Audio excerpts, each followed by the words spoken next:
하나님 말씀은 출애굽기 22장 18절에서 20절 말씀입니다. 짧은 말씀 함께 읽도록 하겠습니다. 출애굽기 22장 18절에서 20절 말씀입니다. 같이 읽겠습니다. 마술을 부리는 여자는 살려두어서는 안 된다. 짐승과 교접하는 자는 반드시 사형에 처하여야 한다. 주 밖에 다른 신에게 제사를 드리는 자는 반드시 없애야 한다. 아멘. 다시 한번 기도하겠습니다. 하나님 아버지, 하나님께서 자기 백성 이스라엘에게 주신 이 하나님의 법을 통하여 자기 백성 이스라엘을 향한 하나님의 그 뜻을 이 시간 우리가 알게 되기를 소망합니다. 하나님께서 자기 백성으로 삼으신 우리를 어떤 뜻을 가지고 인도해 가시는지 부디 깨닫게 하시고 우리의 모든 삶에서 오직 예수 그리스도를 믿는 그 믿음이 어떻게 드러나야 된다는 것도 깨달아 아는 이 복된 시간이 되게 하여 주시옵소서. 예수님의 이름으로 기도하옵나이다. 아멘. 우리가 계속해서 지금 이스라엘 백성에게 주신 그 하나님의 법에 대해서 살펴보는 중에 있습니다. 법을 보고 있는데 법을 계속해서 가만히 보고 있으면 죽여야 되는 경우가 한두 가지가 아닙니다. 오늘 본문에도 보면 다 죽여야 되는 그런 경우에 해당이 되는 법들인데 18절에 보시면 마술을 부리는 여자는 살려두어서는 안 된다. 이렇게 이야기를 하는데 마술을 부리는 여자 하니까 굉장히 생소하게 보이는데 개역 개정에는 무당이라고 표현이 되어져 있습니다. 무당을 살려두지 말아라 이렇게 되어 있고 또 19절에는 짐승과 교접하는 자, 다른 말로 하면 짐승과 행음하는 자는 반드시 사형에 처해라, 죽이라고 이렇게 이야기하시고 또 20절에는 주님 밖에 다른 신에게, 주님 말고 하나님 말고 다른 신에게 제사를 드리는 자는 반드시 없애야 한다. 하나님 이외에 다른 신에게 제사를 드린다 혹은 섬긴다, 그런 자들도 다 죽여라. 그렇게 다 죽이라고 그렇게 법으로 제정이 되어 있습니다. 이 외에도 앞에서도 우리가 계속 살펴봤지만 사람을 죽인 자, 또 자기 어머니나 자기 아버지를 때리거나 욕하고 저주한 자, 그리고 사람을 유괴하거나 납치한 자, 이런 여러 등등의 죄를 그런 죄를 지은 사람들을 다 죽여라. 이렇게 명령이 되어 있습니다. 법으로. 또 안식일에 일하는 자도 죽여라. 이렇게 되어 있거든요. 우리가 이런 하나님의 법을 가만히 보고 있으면 드는 생각이 인간을 사랑하신다고 하는 하나님이 좀 너무 심하다, 과하다라는 이런 생각이 들지 않을 수가 없습니다. 드는 게 정상입니다. 사람을 죽인 자는 죽이라는 것은 좀 이해가 된다고 해도 사람을 죽였으니까 그 사람을 죽이는 것은 좀 이해가 되는데 마술을 부리는 여자, 즉 무당을 죽이라고 한다거나 또 짐승과 행음했다고 해서 죽이라고 하는 것은 너무 과한 것이 아니냐. 심지어 안식일에 일을 했다고 해서 그거 하나 때문에 사람을 죽이라는 것은 너무 심하지 않느냐. 이런 하나님의 법에서 본다면 하나님이 사람의 어떤 사랑의 하나님, 사람을 사랑하시는 어떤 사랑의 하나님이라고 과연 이야기할 수 있느냐. 하나님의 사랑과 자비라는 것이 도대체 이 법 안에서 어디에서 드러나고 있단 말이냐라는 이런 의문이 들지 않을 수가 없는 겁니다. 근데 그렇다고 해서 하나님의 법이 너무 과하고 너무 심하니까 좀 유하게 고쳐주세요, 바꿔주세요, 뭐 이렇게 요구할 수도 없다는 것이죠.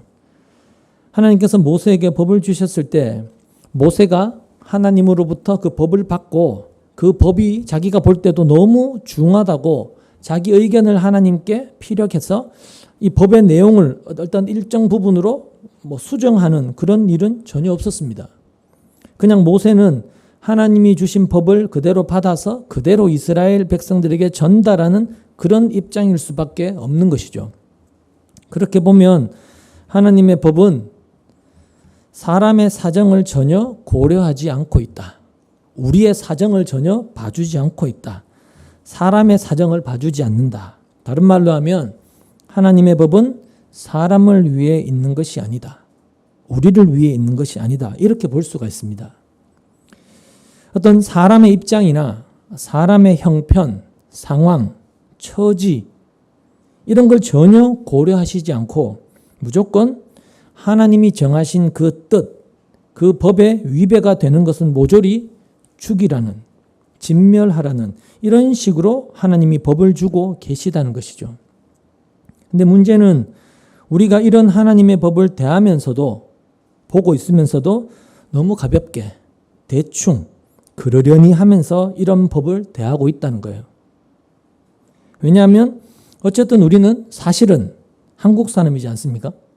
우리는 이스라엘 사람도 아니고 또 우리가 동일한 하나님의 백성으로 신약 백성으로 부름을 받았다 할지라도 이 법이 주어진 뒤로 수천 년의 세월이 흐른 뒤에 우리가 지금 이 성경을 보고 있는 그런 입장에 있기 때문에 우리가 이런 법을 봐도 그러려니 하고 그냥 지나치게 된다는 거죠.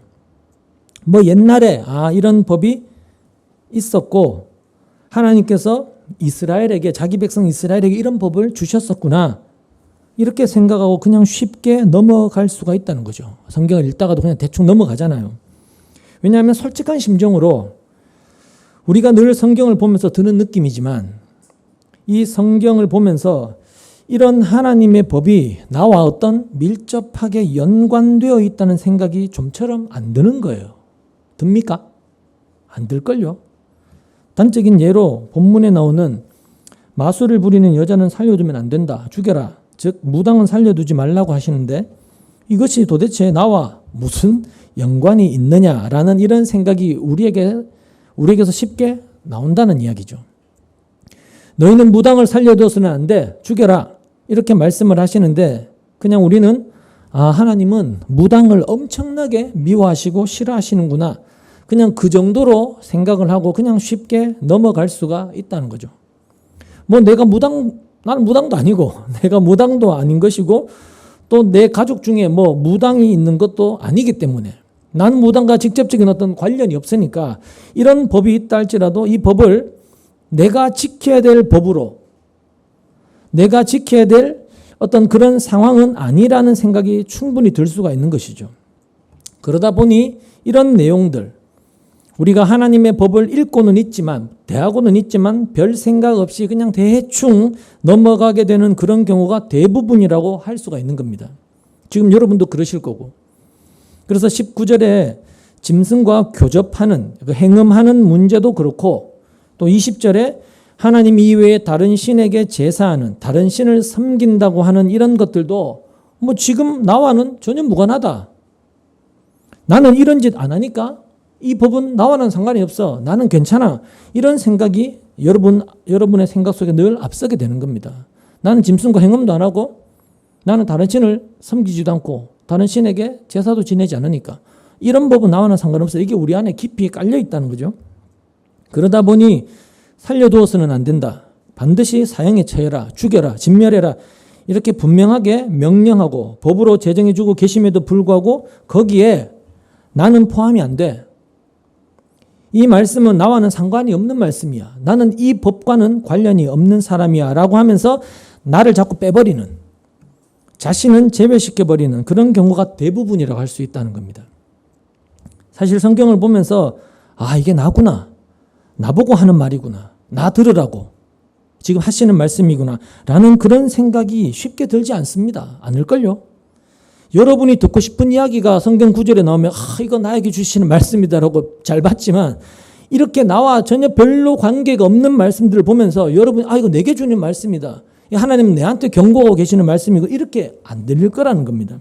사람들은 성경을 보고 말씀을 대할 때 자기는 늘 빼놓고 이야기를 하고 자기가 좋아하는 것만 컨택해서 자기에게 하시는 말씀이라고 생각하려는 경향이 굉장히 강합니다. 왜? 그게 죄성이거든요. 자기 중심성을 갖고 말씀을 대하는 거죠. 하나님 말씀도. 근데 그게 뭐냐면 그것이 나는 결코 이런 사람이 아니야 라는 생각이 밑바탕에 완전히 깔려있기 때문에 그렇다는 겁니다. 난 이런 사람하고는 달라. 나는 무당도 아니고 무당하고 나는 다르지. 나는 짐승과 행음하는 자와는 완전히 다르지. 나는 다른 신을 섬기고 다른 신에게 제사하는 그런 이방 사람들과는 완전히 다르고, 그래서 나는 이렇게 죽임을 당하여 죄를 지은 사람도 아니야. 라는 그런 생각을 늘 갖는 거죠. 그렇게 자기를 자꾸 제외시키려고 하는 그런 본성이 우리의 밑바탕에 짙게 깔려 있는 거예요.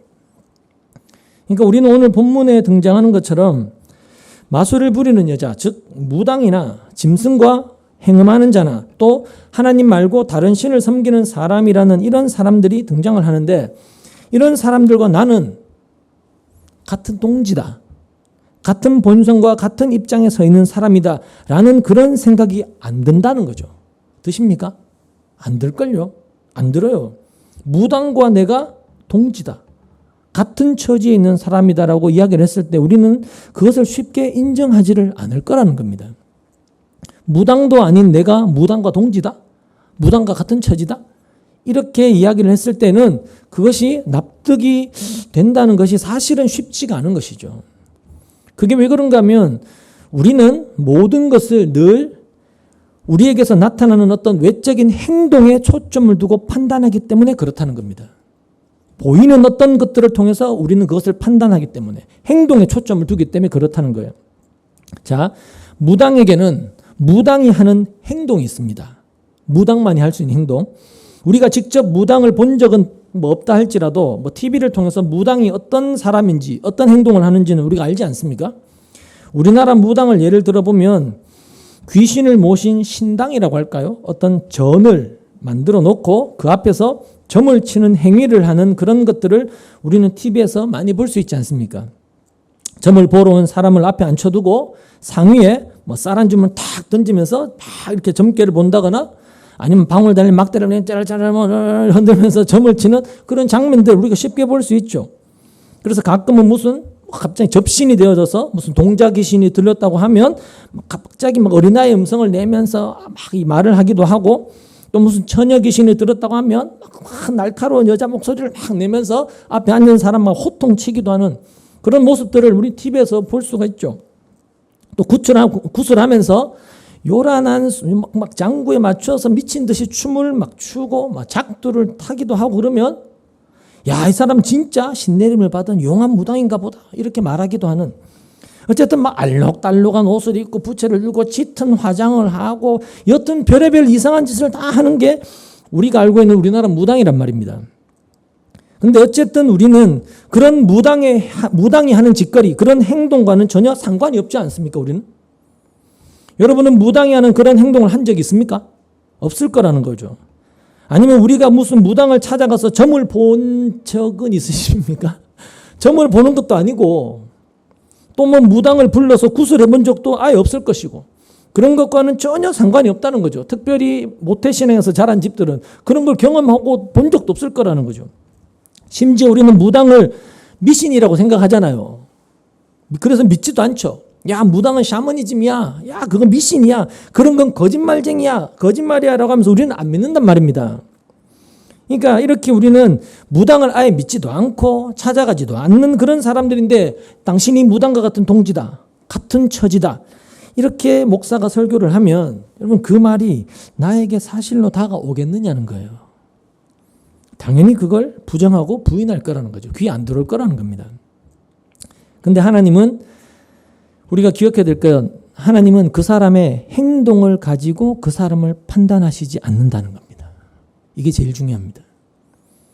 그 사람의 행동을 가지고 넌 죄인이야, 넌 의인이야 이렇게 판단하시지 않습니다. 그럼 하나님은 뭘 보시느냐?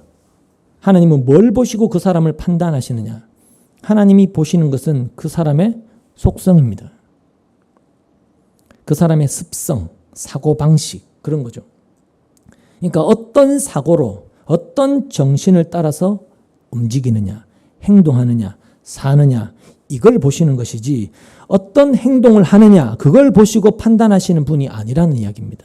속을 본단 말입니다. 하나님은 껍데기가 아니고 속을.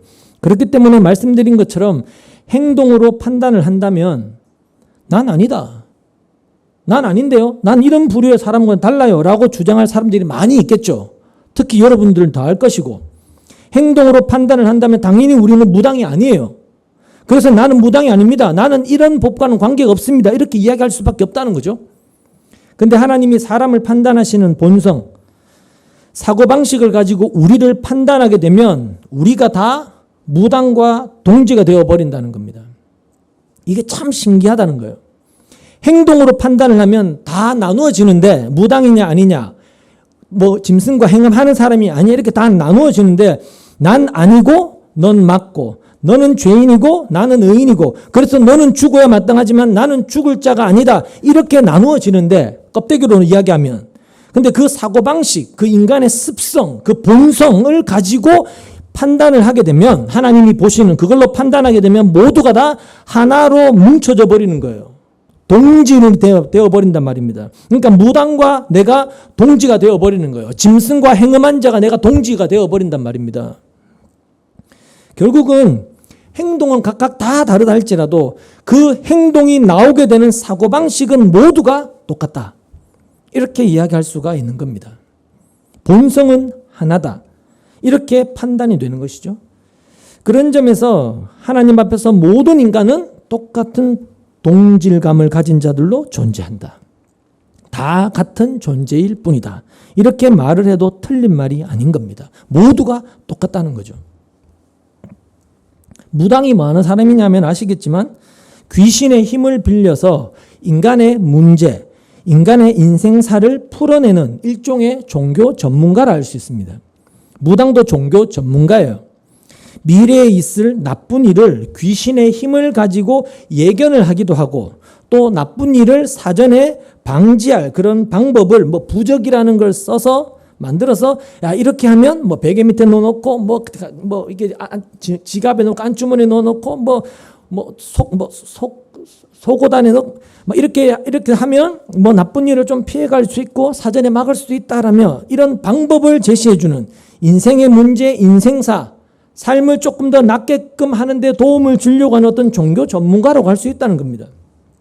그러니까 무당은 한마디로 말해서 인간의 인생에 관여하는 사람입니다. 그죠? 인간의 인생에 깊이 관여를 하죠. 그리고 무당을 찾는 사람도 다른 문제 때문에 무당을 찾는 게 아니고 자기 인생 문제 때문에 무당을 찾는 겁니다. 그죠? 이 땅의 삶의 문제를 해결하기 위해서 무당을 찾는 거예요. 자기 인생에 일어난 어떤 어려운 문제 때문에 무당을 찾아오는 겁니다. 그죠? 근데 어떤 사람이든지 간에 자기 인생 문제에 대해서 관심을 두지 않는 사람이 있느냐? 없단 말입니다. 저도 그렇고 여러분도 그렇고 우리 다들 내 인생 문제에 지극히 많은 관심을 두고 살아가고 있지 않습니까? 모든 사람은 예외 없이 다 자기 인생에 관심을 두고 살아가죠.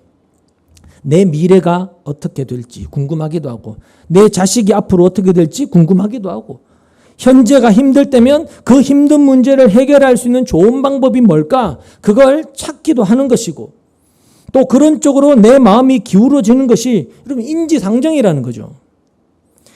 이렇게 하면 좀 더 인생이 나아진다고 하더라. 이런 이야기를 어디서 들으면 뭐 누가 있는지 관계없이 그런 이야기 들으면 당연히 그쪽으로 마음이 기울어지게 된다는 거죠. 그리고 여기에는 우리도 전혀 예외가 아니라는 겁니다. 왜냐? 우리도 역시 내 인생을 최우선으로 여기며 그 인생을 붙들고 살아가고 있기 때문에 내 인생이 나에게 있어서는 최우선이니까. 하나님이 허락하시는 인생이 아니라 내가 꿈꾸는 내 인생을 기대하며 살아가고 있으니까 예외가 아니라는 거죠. 그래서 우리가 행동만 보면 무당과는 무관하게 사는 것처럼 보이지만 우리가 살고 있는 사고방식, 날 위한 내 인생을 살아가는 그 인간의 본성으로 보게 되면 무당과 똑같다고 해도 과언이 아니라는 겁니다. 근데 살아가는 삶의 방식이나 본성은 그렇다 할지라도 뭐 어쨌든 우리는 밖에 나가면 무당이라는 소리는 안 듣죠. 안 듣잖아요. 세상이 일반적이고 보편적인 사람을 보고 무당이다 이렇게 보지는 않지 않습니까? 그래서 우리는 무당이라는 생각을 안 해요. 그런 점에서 이스라엘도 다르지가 않다는 겁니다. 하나님이 이스라엘에게 무당을 죽이라고 말씀하고 계시지만 사실 이스라엘 안에 여러분 무당이 뭐 몇 명이나 있었겠습니까? 하나님을 그래도 섬기는 이스라엘인데 근데 어쨌든 하나님을 섬기는 이스라엘이라고 해서 무당이 없었던 것은 아니라는 거죠. 그렇다 할지라도 이스라엘이 무당을 보면서 자신들이 무당이라는 그런 생각은 전혀 하지 않았을 거라는 겁니다. 우리가 무당을 보면서 무당과 같다는 생각을 하지 않는 것처럼 말이죠. 무당과 같은 본성으로 무당처럼 생각하고 무당처럼 살고 있는데도 자기가 무당이라는 생각을 안 든다는 이야기입니다. 무당이라는 생각이. 자, 그러면 당시 이스라엘이 그들 안에 무당이라는 것이 존재하고 있었을 때 이스라엘은 그 무당을 어떻게 했겠는가? 오늘 본문에 보면 하나님은 무당을 살려두지 말라는 법을 주셨습니다. 일찍이. 근데 이스라엘 안에 무당이 있었습니다. 무당이 있습니다. 그럼 이스라엘은 이 하나님의 법대로 무당을 살려두지 않고 보는 족족 다 죽였을까요? 그렇게 하지 않았다는 겁니다. 이스라엘은. 만약 법대로 그렇게 했다면 이스라엘 안에 무당이 없어야 하는데 그럼에도 불구하고 무당이 있더라는 거죠. 이스라엘 역사 속에. 하나님을 믿는 하나님 백성이었음에도 불구하고 말이죠. 결국 그것은 뭘 의미하느냐 하면 하나님 백성이라고 하면서도 하나님 명령대로 하지 않았다는 뜻이죠. 하나님 법대로 말씀대로 안 살았다는 이야기입니다. 그렇죠? 실제로 이스라엘 안에 이런 일이 있었습니다. 여러분도 아시는 이야기인데 사무엘상 28장에 있는 내용이거든요. 거기 보면 사무엘이 이제 죽습니다. 사무엘이 이제 늙어서 죽게 되는데 사무엘은 여러분도 아시는 대로 이스라엘이 왕정 국가가 되기 직전까지 이스라엘을 잘 인도했던 참 위대한 영적인 지도자입니다. 이스라엘의 영적인 지도자인데 어릴 때부터 한나의 기도로 낳았다고 이야기해서 나실인으로 구별이 되어져서 오랫동안 하나님을 가까이에서 섬기면서 이스라엘을 그 하나님의 뜻대로 잘 인도했던 그런 사무엘이 죽었으니까 온 이스라엘이 슬픔에 빠지게 됩니다. 그리고 그 당시 왕이었던 사울이 이스라엘이 죽고 무당과 박수를 그 땅에서 모조리 쫓아내게 됩니다. 28장에 나오는 내용이에요. 무당이 뭔지는 우리가 알고 있고 박수는 뭔지 아시죠? 박수는 뭐냐면 남자 무당 가리키는 겁니다. 그러니까 똑같은 무당이에요.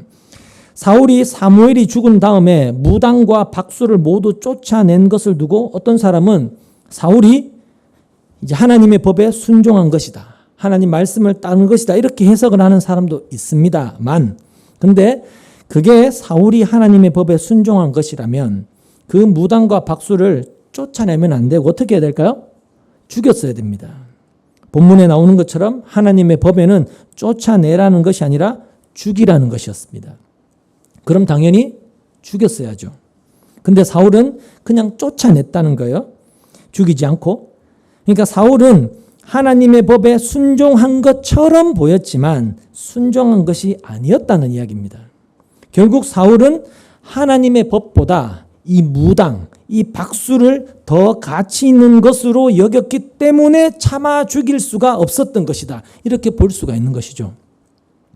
그런데 이해가 되지 않는 것은 왜 사무엘이 죽은 다음에 무당과 박수를 쫓아냈느냐는 것입니다. 사무엘이 죽은 다음에. 어차피 죽이지도 못할 거라면 안 죽일 거라면 그냥 놔두면 되지 않겠느냐는 거죠.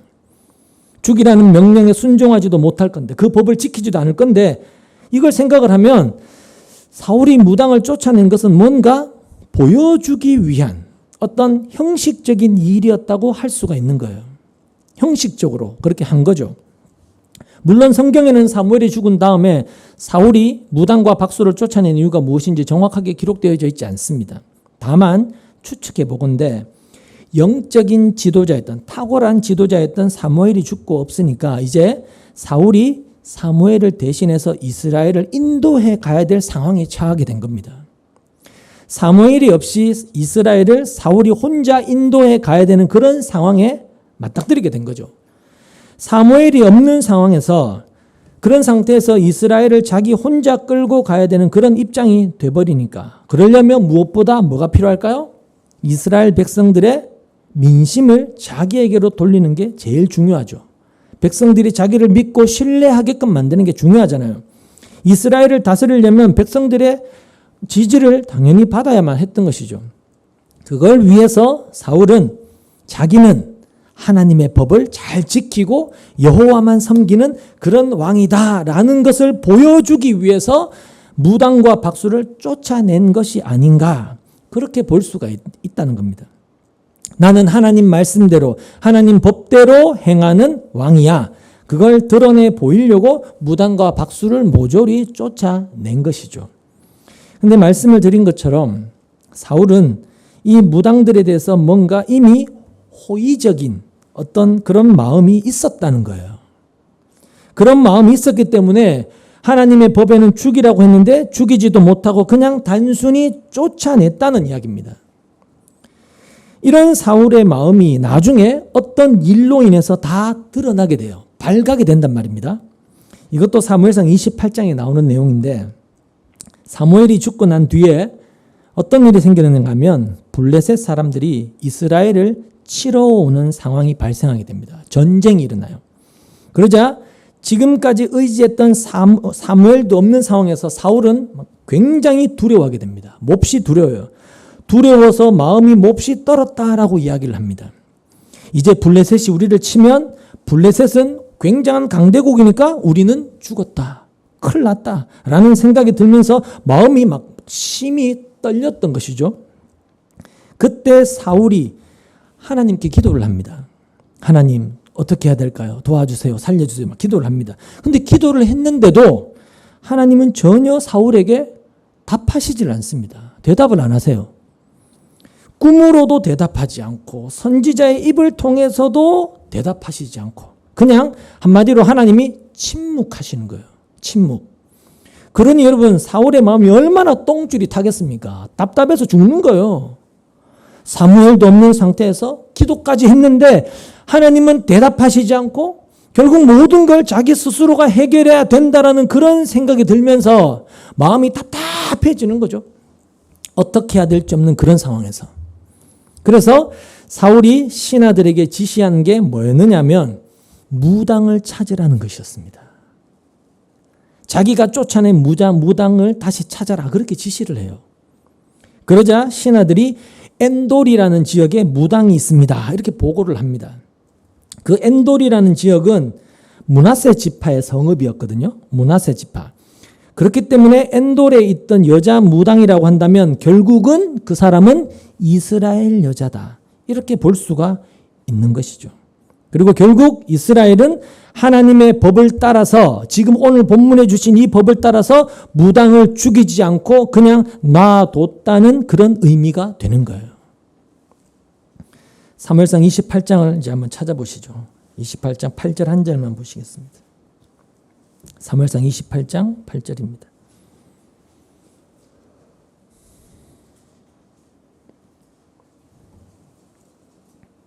같이 보겠습니다. 시작. 사울은 다른 옷으로 갈아입고 변장한 다음에 두 신하를 데리고 갔다.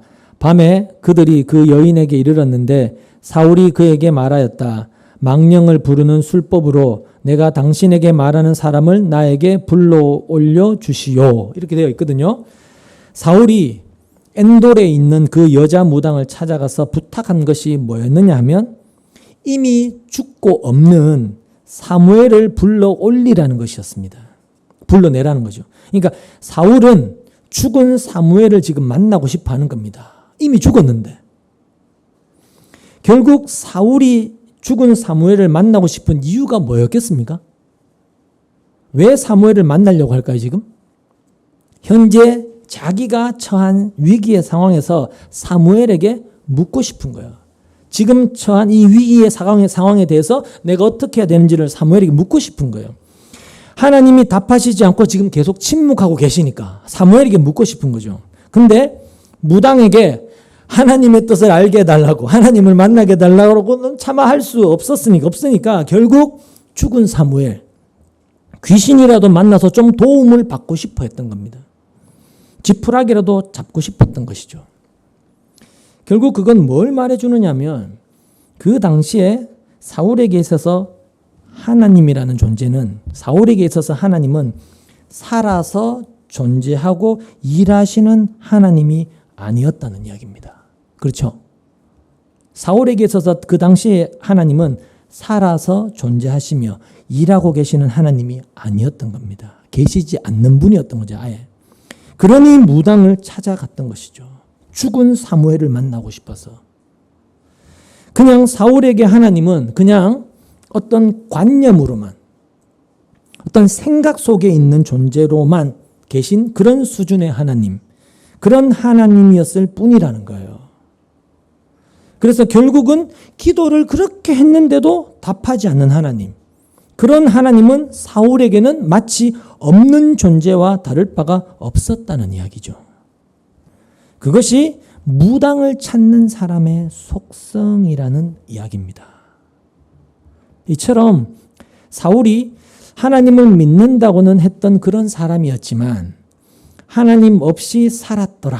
그걸 알 수가 있죠.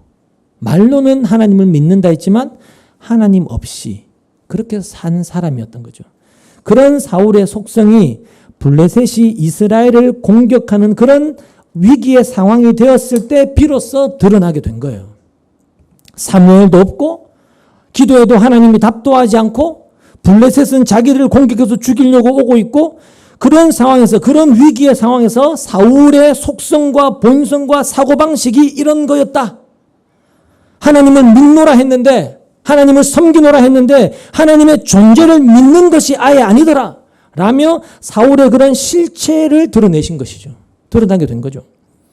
결국 우리는 하나님이 사울의 기도에 응답하지 않은 것도 바로 그런 의도라고 볼 수가 있는 거예요. 사울이 어떤 속성으로 하나님을 찾고 하나님을 부르짖고 하나님께 나오느냐, 이걸 드러내시려고 응답하지 않으신 것이죠. 블레셋으로 이스라엘을 공격하게 하시는 그런 절체절명의 상황도 허락하시는 것이고, 그러니까 사울과 마찬가지로 지금의 기독교인들, 우리를 포함한 지금의 기독교인들이 하나님을 찾는 걸 한번 곰곰이 생각해 보시라는 거예요. 왜 하나님을 찾느냐는 거예요. 기독교인들이 하나님을 찾는 걸 보면 어려운 상황에서 하나님을 찾고 하나님의 응답을 기다리는 거죠. 하나님이 나를 지켜주시기를 바라는 것이고, 지금 이 어려운 문제에서 나를 건져내 주시기를 바라는 것이고, 그것을 하나님이 응답해 주시는 것으로, 나를 사랑하시는 것으로 그렇게 확인하고 싶어하는 늘 그런 속성을 가지고 하나님을 찾고 하나님께 나오더라는 거죠. 거기에 중심은 누군가요? 나죠. 날 위한 하나님이잖아요. 그런데 하나님은 기독교인이 우리가 기대하는 그런 응답을 하시지 않는다는 겁니다.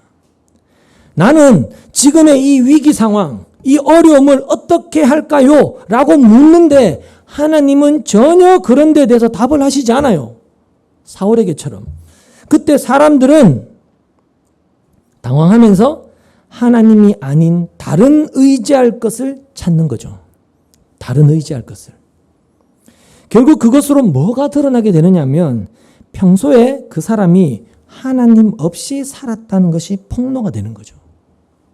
비록 그 사람이 주일도 잘 지키고 기도도 열심히 하고 봉사도 잘하고 헌금도 잘하고 하나님을 믿는다고 하는 그런 전형적인 신앙생활에 열심과 뜨거움이 있었다 할지라도 그런 것들이 하나님을 믿고 의지하는 참된 증거가 되지 못했다는 것이 그렇게 드러나게 된단 말입니다. 드러나게 되는 거예요.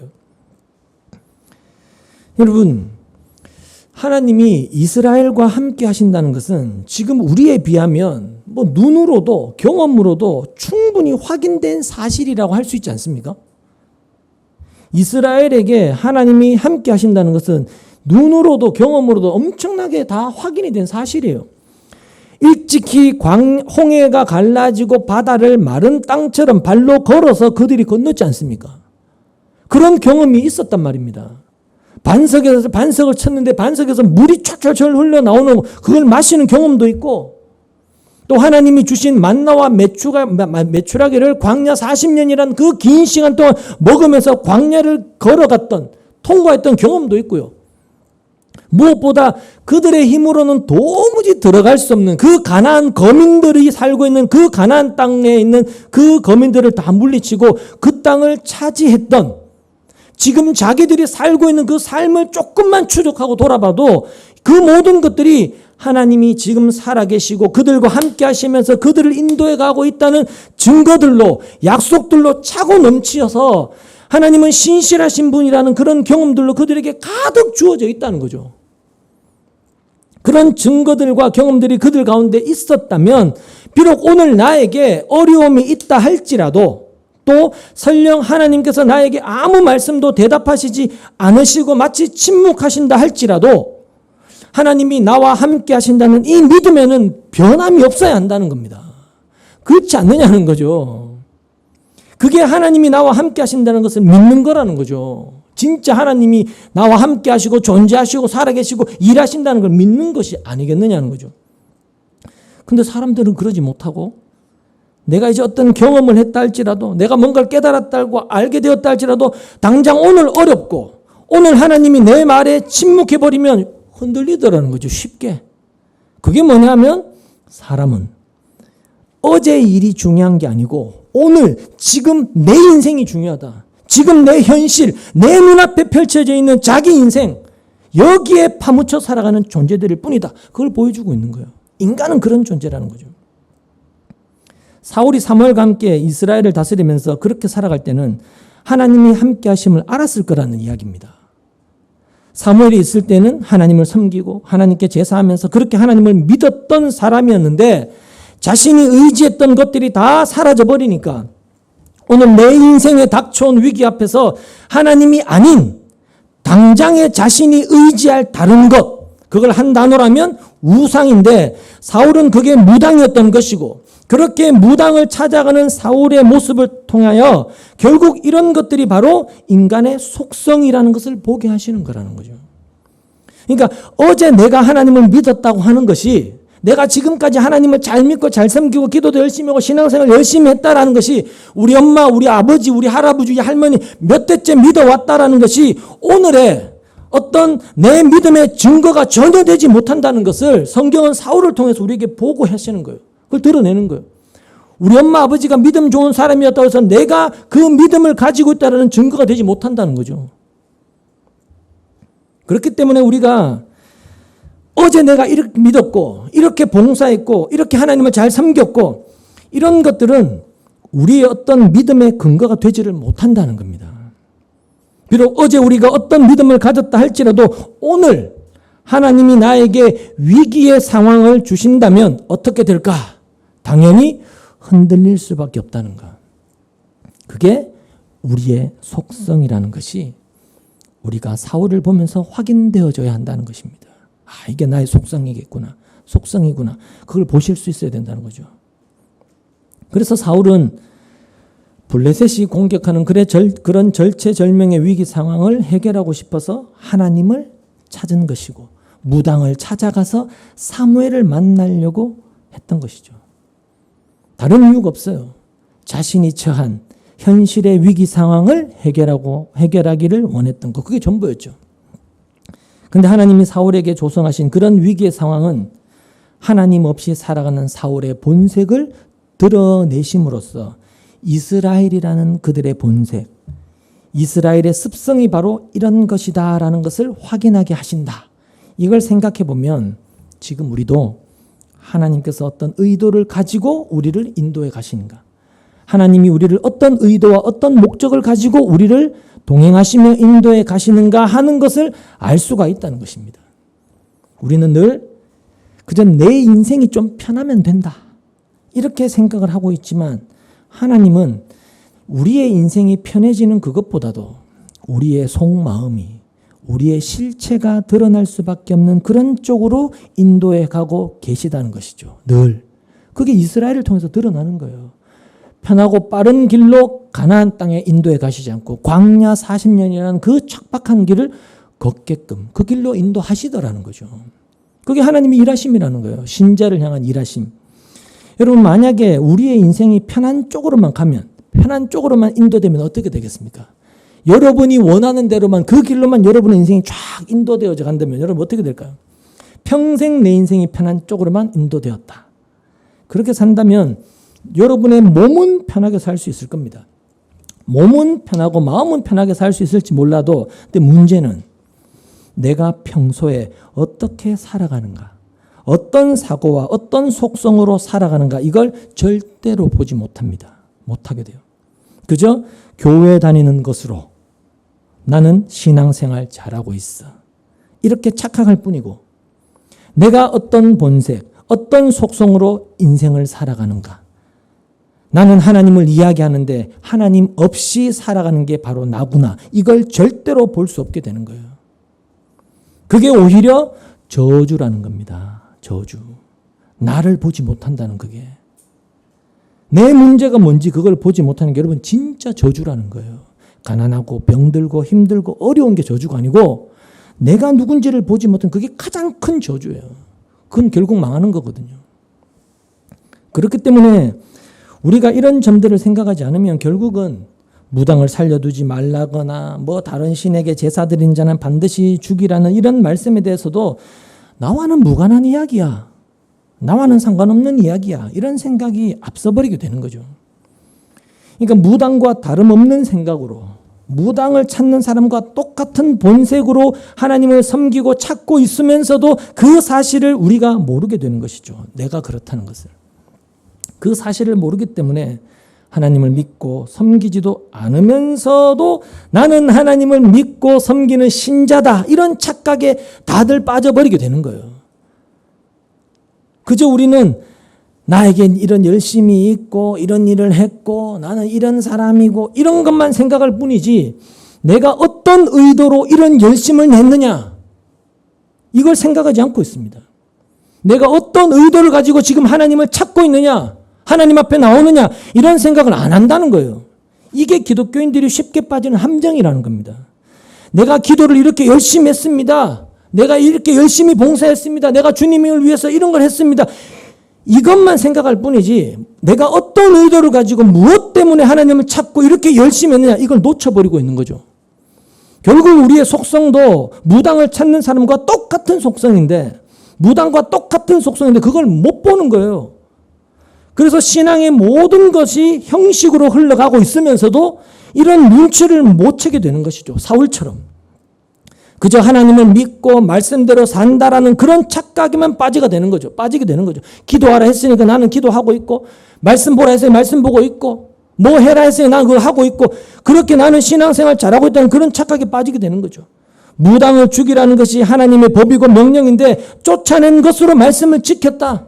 이렇게 여겼던 사울이나 어떤 예배라는 형식에 내가 참여했고 또 기도라는 형식에 참여하는 어떤 그런 것으로 종교적인 그런 것에 내가 열심을 내고 참여하는 그런 것으로 내가 뭘 하고 있어. 나는 바른 길을 가고 있어. 이런 착각에 스스로 빠지는 것이나 전혀 다를 바가 없다는 거죠. 그러니까 성경에 나타난 하나님께서 행하시는 일들과 또 그런 일들을 통하여 우리가 봐야 될 것은 그런 형식들, 그렇게 거칠애로 행하고 있는 것들이 다 무너지고 깨뜨려져야 된다는 거예요. 깨뜨려지면서 그 속에 들어있는 나의 본성이 드러났을 때 나는 죽임을 당해야 될 그런 죄의 존재였구나. 이렇게 드러나게 되는 것이 복이라는 거예요. 그게 은혜라는 거죠. 왜냐하면 그게 바로 우리가 그 자리에서 비로소 우리에게 복이 되는 생명이 되는 그 예수를 바라보게 되는 기회가 되기 때문에 그렇다는 거예요. 그게 복이고 은혜라는 거예요. 그게 하나님의 일하심이고 인도하심인 것이고요. 그래서 하나님은 이 세상에 무당이 있게 하시는 겁니다. 우리가 생각하는 그런 무당만이 아니고요. 무당과 같은 생각과 사고로 사람의 인생의 관여에서 인생이 잘 되는 방법을 알려주는 그런 무당도 다 포함이 되는 거죠. 노골적으로 이야기하자면 지금의 기독교가 이런 무당 노릇을 하고 있는 사람들로 가득하다고 할 수 있는 것이고 그리고 이런 무당을 찾는 사람들도 교회 안에 가득하죠. 결국 그것으로 모두가 다 살아 있을 수 없는 죄된 죽음에 속한 존재라는 것이 드러나게 되는 것이죠. 그렇게 살아 있을 수 없는 자로 십자가에 죽은 예수 앞에 우리가 나오게 된다면 예수님이 나의 생명이시구나라는 이 복음, 예수님이 그런 나의 모든 죄를 다 짊어지고 십자가에 죽으셨구나라는 이 내용들이 뭔가 좀 다른 느낌으로 다가오지 않겠느냐는 거예요. 예수가 나의 전부다. 예수가 나의 만족이고 예수가 나의 기쁨이다. 이런 이야기들이 그냥 소귀의 경읽기 같은 아무런 느낌도 안 드는 그런 이야기, 습관적인 이야기 아니라 뭔가 좀 전혀 다른 느낌으로 내 안에 다가오지 않겠냐는 것이죠. 그러니까 내가 누구인가를 알 때와 모를 때는 천지 차이랑 땅과 하늘 차이예요. 내가 누구인가를 알 때와 모를 때 내가 생각하는 예수는 완전히 다를 수밖에 없는 거예요, 여러분. 진짜로. 여러분, 무당이 하는 일이나 역할이 우리에게는 유혹으로 다가올 가능성이 굉장히 많습니다. 늘 우리는 그런 유혹 속에서 살아간다는 거죠. 사탄이 하와를 유혹했던 것처럼 무당은 이렇게만 하면 된다. 이렇게 하면 미래의 나쁜 일도 다 막을 수 있다. 모든 일이 잘 풀리고 잘 될 거다. 이런 말로 사람들 유혹하지 않습니까? 이렇게 하면 성공합니다. 복 받습니다. 이런 식으로 말이죠. 그래서 인생이 뭔가 잘 되고 싶고 내 인생의 문제를 해결하고 싶어서 무당을 찾는 그런 사람들, 그게 인간의 속성이다. 이걸 생각을 하면 지금의 기독교가 참된 신앙에서 많이 벗어나 있다는 것을 우리가 어렵지 않게 알 수 있는 그런 내용이 된다는 거죠. 그렇다고 해서 여러분, 내 인생을 위해서 하나님을 찾지 말아라, 이런 뜻이 아닙니다. 여러분의 인생을 위해서 하나님을 찾지 마십시오. 이런 뜻이 아니에요. 왜냐하면 그러지 말라고 해도 우리는 내 인생을 붙들고 살 수밖에 없기 때문에 그래요. 그리고 급할 때는 당연히 날 위해서 하나님을 찾고 부를 수밖에 없는 거예요. 지금 오늘 내가 복을 받기 위해서 기도하지 않는다고 해서 나는 내 인생을 위해서 살아가는 사람이 아니야, 이렇게 이야기할 수가 없는 거예요. 복을 위해서 기도하지 않는 것도 사실은 형식일 가능성이 많은 것이죠. 사울처럼 나는 날 위해 살지 않고 하나님을 위해서 하나님을 섬기는 신앙인으로 살고 있습니다 라는 의도적으로 얼마든지 그렇게 할 수 있다는 거예요. 그런 식으로. 근데 우리가 내 복을 위해서 기도하지 않는다고 해서 내 인생을 포기한 적은 한 번도 없지 않습니까? 내 인생을 버린 게 아니거든요. 우리는 늘 내 인생을 붙들고 살고 있잖아요. 다시 말해서 지금 내가 오늘 나의 복을 위해서 기도하고 하나님을 찾지 않는다 할지라도 나에게 위기의 상황이 닥쳐오게 되면, 내가 견딜 수 없는 그런 상황이 닥치게 되면 내 인생을 붙들고 있는 내 본색이라는 것이 여지없이 드러나게 되어 있다는 거예요. 인간은 누구나 예외가 없이 드러날 수밖에 없는 거죠. 그러니까 지금 내가 어떤 현실적으로 위기 상황이 아니라 할지라도 이것은 우리가 충분히 알 수가 있지 않느냐는 겁니다. 이런 인간됨에 대해서는 우리가 알 수가 있거든요.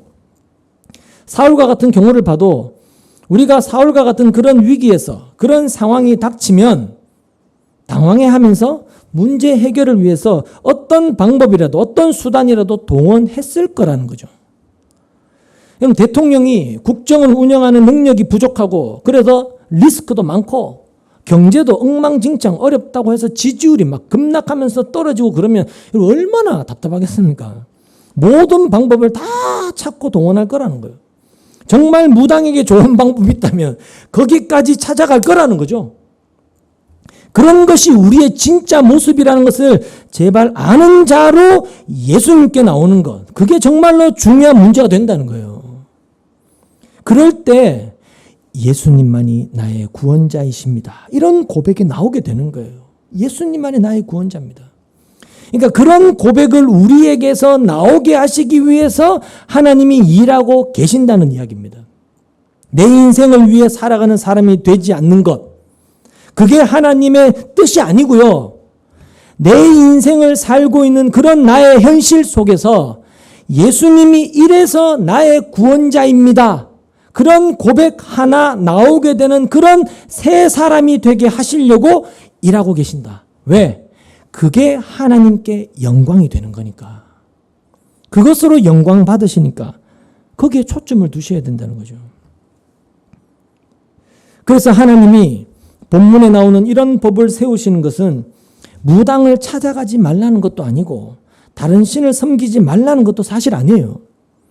물론 무당을 찾아가라는 그런 말도 당연히 아니겠죠. 그런 말이 아니라 무당을 찾지 말라고 해도 무당을 찾아가는 사람들과 동일한 습성으로 하나님을 찾는 자라는 것을 알라는 거예요. 지금 교회에 나온다고 해서 무당과 전혀 상관없이, 전혀 관계없이 사는 사람이 아니라는 것, 이걸 좀 제발 눈치를 채라는 거예요. 너희는 무당과 동지다, 다르지가 않아, 이걸 알라는 거죠.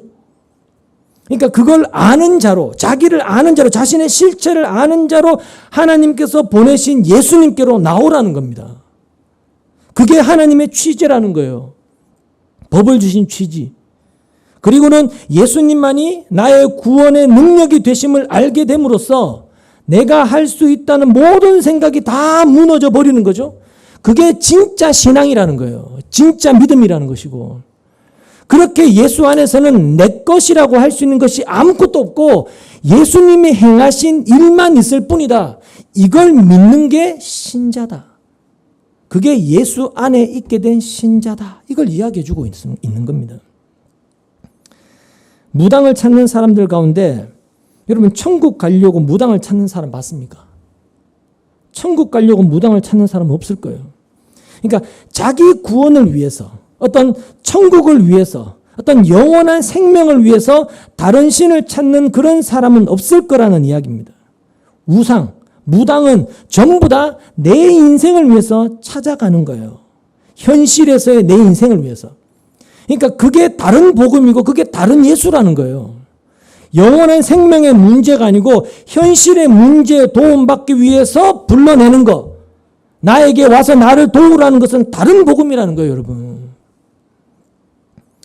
본문 19절에 보면 짐승과 교접하는 자, 행음하는 자는 반드시 사형에 처해야 한다. 죽이라는 이런 구절이 있죠. 레위기 18장 23절에도 이런 말씀을 하고 있는데 한번 찾아보고 가시죠. 레위기 18장 23절입니다.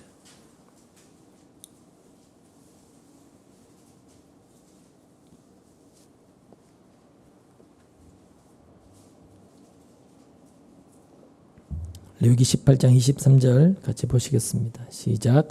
너는 어떤 종류의 짐승과도 교접하면 안 된다. 그렇게 하는 것은 내 자신을 더럽게 하는 것이 일이다. 여자들도 또한 어떤 짐승하고든 교접하면 안 된다. 그렇게 하는 것은 성을 문란하게 하는 행위다. 자, 이렇게 이야기를 하고 있고 또 그 앞에 구절들을 보면 길어서 읽진 않았는데 근친상간에 대한 내용들이 많이 나옵니다. 거기 보면 아주 읽기가 입에 담기가 민망할 정도의 그런 내용들로 가득 차 있는데 근데 그런 일들이 여러분 세상에 없는 일이 아니에요. 다 세상에 있는 일들이에요. 지금도 있고 고대 이스라엘이 살았던 그 당시에도 있는 일들이죠. 그러니까 그런 일들을 이스라엘이 행했다기보다는 과거 그들이 살았던 애굽 사람들이 행했던 일들 또 이스라엘이 들어갈 가나안 땅에 사는 사람들이 행하는 일들 그런 일들을 이야기하고 있는 겁니다. 그러니까 이방 나라가 행하는 그런 풍습을 너희는 따라가지 말라는 뜻인 것이죠. 그래서 레위기 18장 3절 4절에 보면 이런 이야기를 하는 겁니다. 너희는 너희가 살던 이집트 땅의 풍속도 따르지 말고 이제 내가 이끌고 갈 땅 가나안의 풍속도 따르지 말아라. 너희는 그들의 규례를 따라 살지 말아라. 그리고 너희는 내가 명한 법도를 따르고 내가 세운 규례를 따라 살아라. 내가 주 너희의 하나님이다. 이런 말씀을 하시는 겁니다. 자, 하나님은 근친상간이나 짐승과 교접하는 모든 것은 자기를 더럽히는 죄다. 이렇게 말씀을 하셨는데 지금 이방 나라는 그게 죄라는 그런 인식 자체가 없습니다. 그래서 근친상간이나 짐승과 행음하는 것은 자기를 더럽히는 죄다라는 그런 내용은 자기가 죄로 인해 더러워진다는 그런 것보다도 자기 욕구를 따라서 행하는 이방의 실상을 보여주고 있는 거예요. 때문에 이스라엘이 가나안 땅에 들어가서도 이방의 풍습을 따라 행하는 것이 자기를 더럽히는 죄가 된다. 이렇게 말씀을 하셨으면 저것은 나를 더럽히는 죄다. 그렇게 자기를 경계해야 됨에도 불구하고 내가 하나님 백성으로서 더러워진다라며 하나님 백성다움이 무너지는 그런 것보다도 저게 나에게 즐거움이 돼. 즐거움을 줘. 만족을 줘. 기쁨을 줘. 라며 그런 자기 욕구를 따라가 버리는 거예요. 그러니까 이런 인간의 습성이 무당을 찾는 것을 포기를 못하게 한다는 이야기입니다. 물론 신자라면 무당을 찾는 게 죄다. 뭔가 그런 느낌은 있겠죠. 점 보러 가는 것은 뭔가 죄 짓는 것이고 이건 나쁜 거야. 하나님 기뻐하지는 않는 거야. 이런 생각은 있겠죠. 근데 점을 치는 사람이 용하고 무당이 정말로 용해서 지금 내가 목구멍에 막 숨이 깔딱깔딱 넘어가는 그 급박한 어떤 현실 문제를 그 무당이 해결해 줄 수 있다고 할 때는 아무도 모르게 내가 어떤 신자로서 죄를 짓는다는 그런 것보다도 내 인생 문제가 해결되는 것이 훨씬 더 중요한 문제가 돼버린다는 거죠. 그렇지 않느냐는 겁니다. 그러니 가는 거예요. 목사 사모도 찾아가고. 그러니까 지금의 우리가 이 세상을 살아가면서 성경도 보고 말씀도 듣고 있지만 이 말씀이 나에게 정말로 중요한 내용으로 자리하고 있냐? 지금 제가 여러분께 설교하고 있지만 이 내용이 여러분에게 정말로 중요한 내용으로 자리하고 있느냐? 내 인생 문제보다 당면한 내 현실보다 하나님의 말씀이 더 앞서냐? 더 중요하냐라고 물을 때 아니라는 이야기입니다. 그렇게 우리의 모든 게 드러나게 되더라는 거죠. 결국 우리 속에는, 아니 내 속에는 하나님이 없는 것이고 하나님을 두려워하는 것도 없는 거예요. 없다는 거예요, 진짜. 늘 내 인생이 중요하고 내 만족이 중요하고 내가 중요하죠. 그게 우리의 실상인 진짜 모습인 것이고 내가 중요한 자라는 게. 그러니 자연히 성경이 내게 뭘 말하는가 이것보다도 살만 나는 내 인생을 위해서 뭔가 희망적이라고 생각이 되는 그런 말들을 쫓아가고 싶은 거예요. 성경이 내 죄를 드러내는 그것보다도 뭔가 희망을 주는, 말씀을 대하면 대할수록 자꾸 내 죄가 폭로되니까 말씀을 보기 싫죠. 듣기도 싫고, 그것보다는 나를 위로해주고 나를 긍정해주고 나를 칭찬해주고 나를 괜찮다고 인정해주는 그런 희망 섞인 말들, 내게 나를 힘을 내게 하는 그런 좋은 말들을 듣고 싶어하는 그런 것들은 다 내가 중요하고 내가 중심이 되어 있기 때문에 그런 생각이 나오게 되는 거예요, 여러분. 그런데 그게 정말 죽는 길이라는 걸 모르더라는 거죠. 그게 죽는 길입니다. 이렇게 이야기를 해줘도 그걸 부인을 하더라는 거죠. 현재 내 인생에 붙들려 있기 때문에, 내 인생이 내가 제일 중요하기 때문에.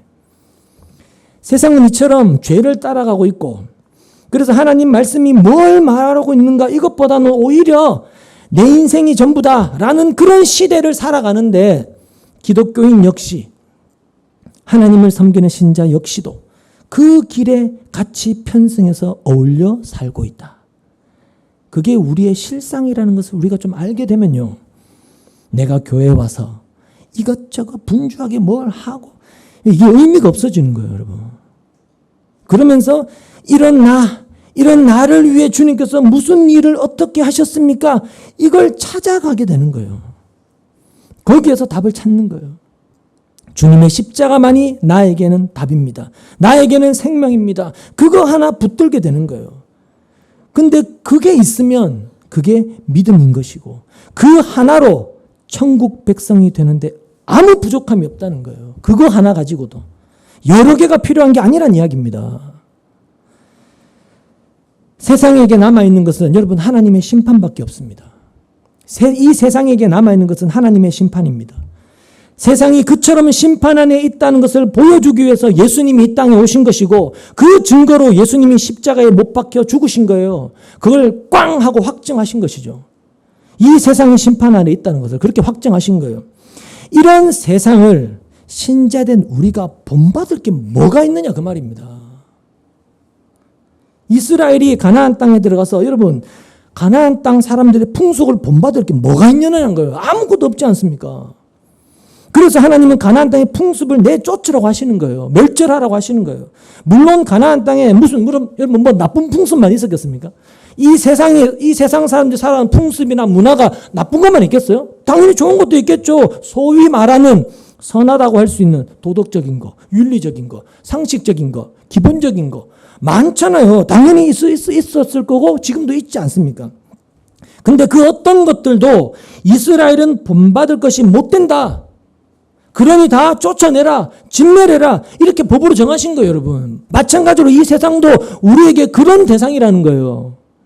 왜냐하면 이스라엘이 알아야 되고 이스라엘에게 필요했던 것, 반드시 이스라엘이 간직해야 됐던 것, 가나안 땅에서 그들이 반드시 갖고 있어야 되는 것, 그게 뭐냐 하면 한 개밖에 없어요. 바로 하나님이 주신 긍휼, 하나님이 긍휼히 여기신 그 은혜, 그거 하나였단 말입니다. 그것만 충분했던 거예요.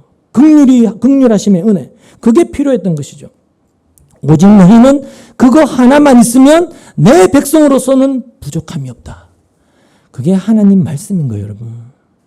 하나님의 법인 것이고. 그래서 이방 민족을 다 진멸시키게 하셨던 것입니다. 근데 이스라엘이 이방 민족을 진멸시켰느냐? 진멸시키지 않았습니다. 왜냐하면 그들이 이방 민족들이 갖고 있던 것들이 보기 좋았거든요. 보기에 좋았기 때문에 남겨둔 거예요. 그렇게 인간은 끝까지 자기를 위하는 완악함만 드러내고 있는 그런 존재다라는 것을 그렇게 성경이 계속해서 낱낱이 드러내시는 거예요. 드러나고 있는 것이죠.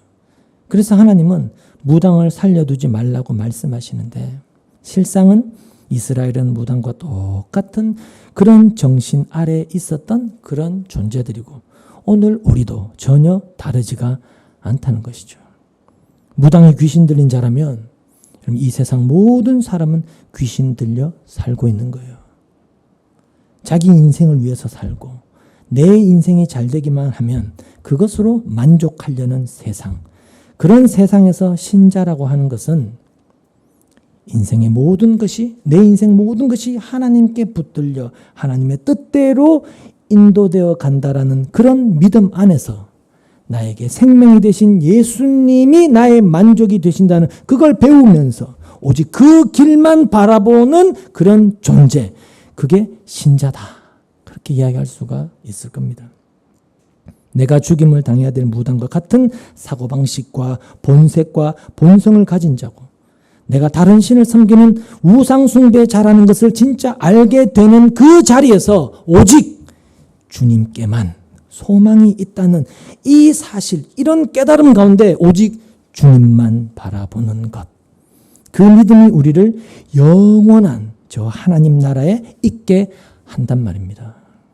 그래서 하나님이 주신 이 믿음이 여러분 안에 살아 있어서 영원한 영광의 그 나라에 들어가는 복된 하나님 백성들이 다 되시기를 주님의 이름으로 축복합니다. 기도하겠습니다.